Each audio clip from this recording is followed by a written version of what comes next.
Welcome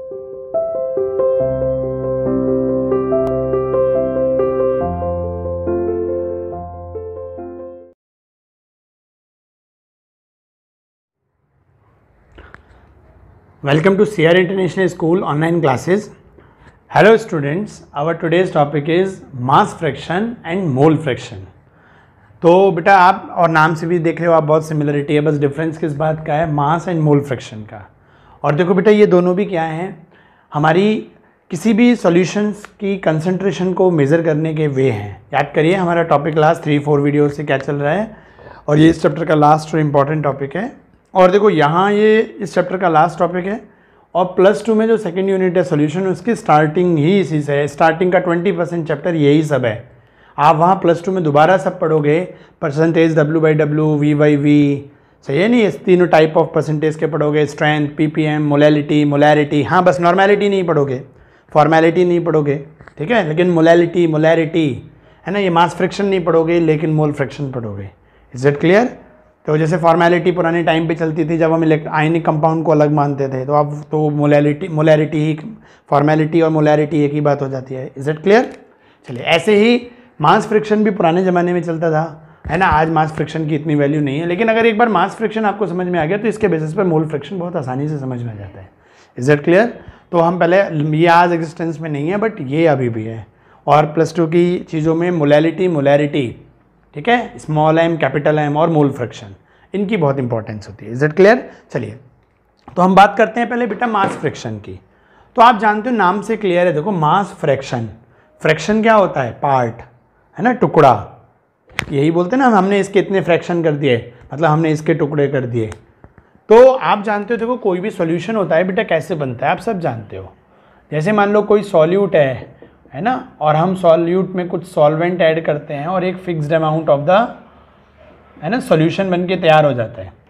जैसे for example मान लीजिए आपके पास 100 ग्राम कोई सॉल्यूशन है, ठीक है, आपने कोई सॉल्यूशन बनाया, मान लो शुगर है ना, तो आपने शुगर ली बेटा, क्लियर, और शुगर आपने मान लीजिए 30 ग्राम ली, ठीक, और आपने उसमें वाटर ऐड किया, कितना किया जी? 70 ग्राम ऐड किया।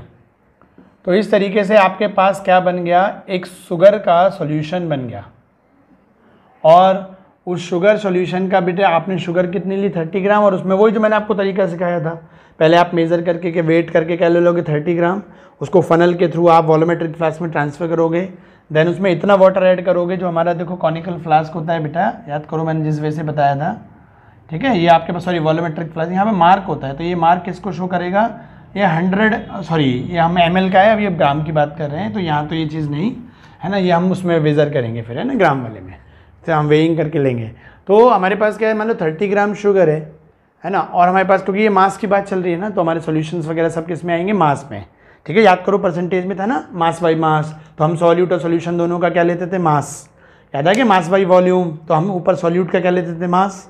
क्लियर? ऐसी बेटा हमारे पास ये है। तो हमारे पास जब हम मास फ्रैक्शन काउंट करते हैं, तो मतलब कहने क्या क्या, आपने कुछ मास सॉल्यूट का लिया, उसमें कुछ मास सॉल्वेंट ऐड किया, तो जो सॉल्यूशन बन के आएगा वो भी किस में काउंट करेंगे? हम मास में। Is it clear? ये सभी मास में है।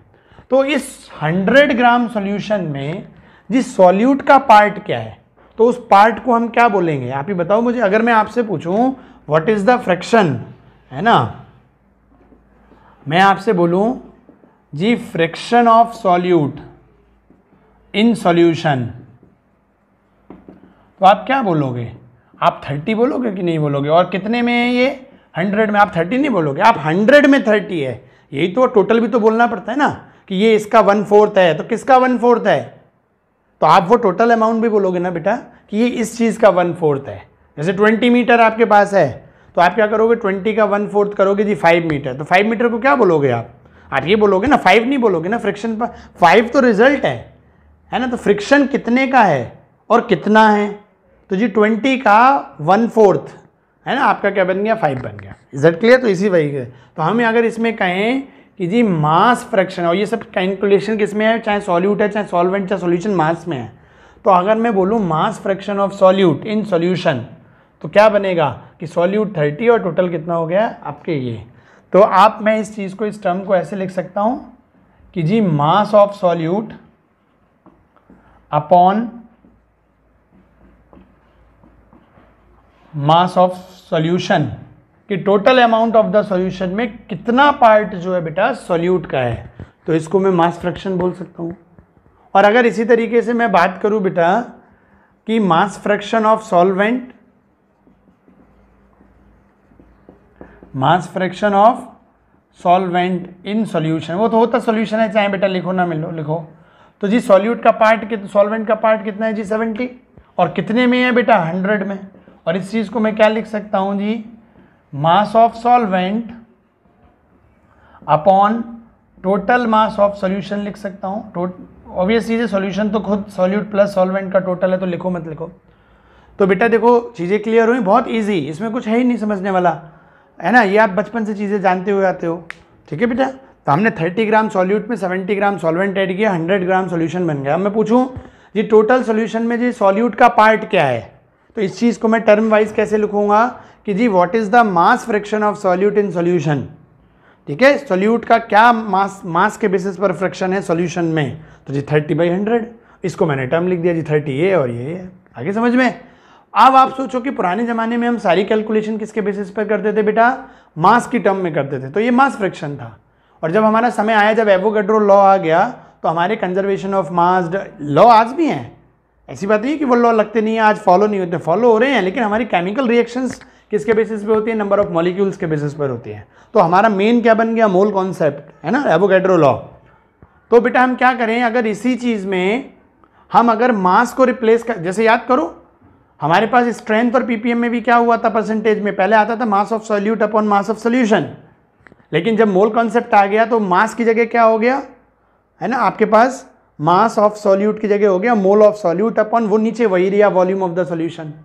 याद आ गया कि हमारे पास पहले हम कहते थे स्ट्रेंथ के टाइम पे 1 लीटर सॉल्यूशन में कितना मास ऑफ सॉल्यूट का है, फिर जब मोलैरिटी के हमने क्या बोला कि 1 लीटर सॉल्यूशन में कितने मोल सॉल्यूट के हैं, तो मास की जगह मोल आ गया। यहाँ भी आप क्या करो, सिंपल सा मास की जगह बेटा आप चेंज करके क्या कर दोगे, मोल फ्रैक्शन ऑफ सॉल्यूट। ठीक है, और यहाँ भी क्या हो जाएगा आपके पास, moles of solute upon moles of, आपके पास क्या बन गया, सॉल्यूशन। ऐसे ही अगर मैं सॉल्वेंट पे जाऊं तो मोल फ्रैक्शन ऑफ सॉल्वेंट क्या होगा बेटा आपके सामने, कि मास की जगह क्या आ जाएगा आपके पास बेटा, है ना, moles of solvent upon moles of solution. बस सिंपल सी चीज़ ये है। और हम अब देखो इसका रिप्रेजेंटेशन कैसे करते हैं कि आप जानते हो टोटल मोल। अब हाँ, इसी चीज़ को अब हम क्या कर सकें बेटा, 30 ग्राम को आप शुगर के मॉलिक्यूलर मास से डिवाइड करोगे, ठीक है नहीं, जैसे शुगर का मॉलिक्यूलर मास कितना होता है आपके पास 342, है ना, जैसे शुगर के कई टाइप होते हैं, ग्लूकोज सुक्रोज वगैरह, है ना, तो एक वन टाइप का मान लो क्या होता है 342 है, तो आप 30 ग्राम को उसके मोलर मास से डिवाइड कर दोगे तो ये क्या बन जाएंगे, मोल बन जाएंगे। वाटर के 17 को आप 18 से डिवाइड कर दोगे तो मोल्स ऑफ वाटर बन जाएंगे। आगे समझ में। तो इस तरीके से हमारे पास ये, या मान लीजिए अब मैं सीधे ही एक एज्यूम कर लेता हूँ, इन चीज़ों को ग्राम से हटा के मैं क्या कर देता हूँ, मान लीजिए आपके पास बेटा क्या है कि 2 मोल्स हैं, मान लीजिए आपके पास 2 मोल्स तो हो गए शुगर के, ठीक है बेटा, और आपने इसमें जो ऐड किया हुआ है वो मान लीजिए 3 मोल्स किसके हो गए, वाटर के। Clear point. तो अब मैं आपसे कहूँ कि जी उस टोटल कितने होंगे, दोनों को ऐड कर दोगे तो आपके पास 5 मोल्स। समझ में आ गया। तो हमारे पास चीज़ें से कहाँ से अब पॉइंट समझ में, मैंने देखो तरीका तो क्या होता है, हमारे पास 30 ग्राम शुगर थी तो 30 अपॉन शुगर का मॉलिक्यूलर मास, वो मैं तो एक एग्जैक्ट अमाउंट तो वहीं से निकल के आएगा, लेकिन मैं समझाने के लिए आपको बोल दिया कि मान लो हमने 2 मोल शुगर ली, है ना, तो 2 मोल शुगर कैसे आएगी, 1 मोल के मास को आप 2 से मल्टीप्लाई कर दो तो आपने उतने ग्राम शुगर ली, ठीक है। 3 मोल वाटर कैसे आएगा, 1 मोल का 18 ग्राम होता है, तो आपने 3 × 18 हो गया, तो ऐसे करके 3 + 2 करके 5 मोल्स ऑफ शुगर सॉल्यूशन बन गया। Is it clear. तो अगर मैं अब मोल फ्रैक्शन बोलूँ तो मोल्स ऑफ सॉल्यूट कितने हो गए 2, और टोटल सॉल्यूशन के कितने हो गए 2 + 3, इस 5 को मैं 2 + 3 भी लिख सकता हूँ। तो इसी चीज़ को बेटा कैसे बनाया गया आपके, ये जो चीज़ बनी mole fraction of solute in solution, तो इसको हम लिख सकते हैं मोल्स ऑफ सॉल्यूट, और अपॉन में क्या आ गया बेटा, moles of solute plus moles of solvent. Solution में क्या कहेंगे, moles of solute plus moles of solvent हो जाएगा, ठीक है बेटा। तो आप देखो हम क्या कर सकते हैं, आप देखो इसका रिप्रेजेंटेशन करते हैं, जो मोल फ्रैक्शन होता है इसको ये कैपिटल एक्स है ना, साई भी बोला जाता है, इससे रिप्रेजेंट करते हैं। और ये किसका है उसको बेस में दे दो, ये मोल फ्रैक्शन किसका है बेटा, कैपिटल एक्स हुआ, जिसका है सॉल्यूट का है तो सॉल्यूट को। मोल्स को आप जानते हो बेटा किससे रिप्रेजेंट करते हैं हम, स्मॉल एन से, ठीक है। तो ये हमारे पास स्मॉल एन और किसका है, सॉल्यूट का, ठीक है। और ये हमारे पास किसका बन जाएगा, एन सॉल्यूट प्लस आपका एन सॉल्वेंट। तो आपका ये फॉर्मूला एक बन के तैयार हो गया बेटा।